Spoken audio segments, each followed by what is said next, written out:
Welcome back to Justice. While many schools remain unopened because of coronavirus concerns, a new CDC report shows that only 9,200 of the 161,000 deaths counted as COVID were from COVID alone.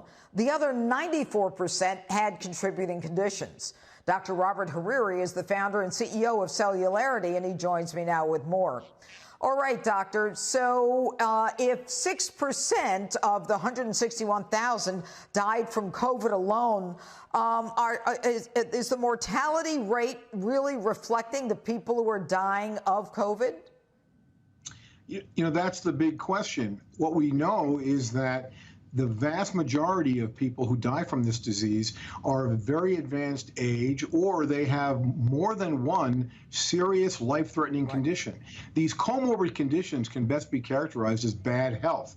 They include things like diabetes, high blood pressure, pre-existing cardiac disease, immunologic disease, and it shouldn't be a surprise to anybody that these people are at risk of dying regardless of the precipitating factor. These are the people who unfortunately pass away during heat waves or just when they're exposed to things like seasonal flu. So what's striking, though, is that the CDC data really suggests that had we paid more attention to the pre-existing diseases and had we used that as a factor in who we should protect. In other words, we know who's got diabetes and hypertension and heart disease. If we knew that and we focused our isolation measures and our protective measures on them and allowed the rest of the population to go about their business, we might be in a very different position today. Well, you know, if we use money then for things like diabetes and respiratory illnesses as opposed to all of the money we've spent on COVID. But, you know, there was some argument at the beginning that this would be so horrible that the president shut down the economy. And now we're looking at it and people are saying only 6,000 people, or 9,210 people to be exact, died from COVID alone. So should we have closed down? And why did we listen to that hysteria at the beginning? Listen, hindsight's 20/20, right? And you know, I have the benefit. I was trained by a bunch of trauma surgeons who said in any emergency, the first thing to do is take your own pulse.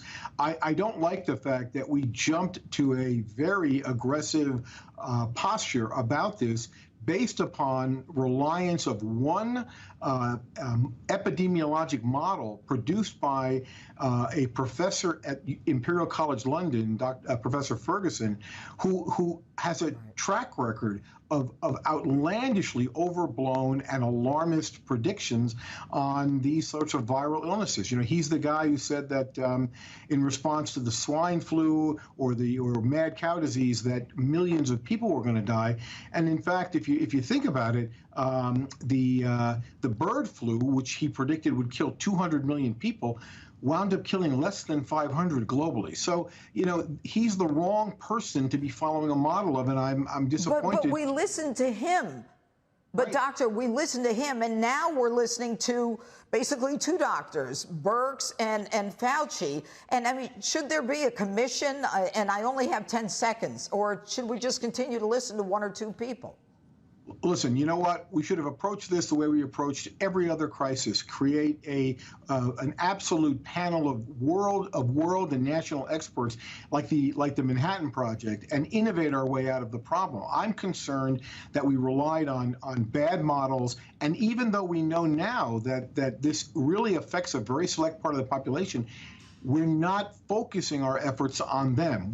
We have a blanket policy of isolating and restricting everybody, and I don't think that serves the public interest.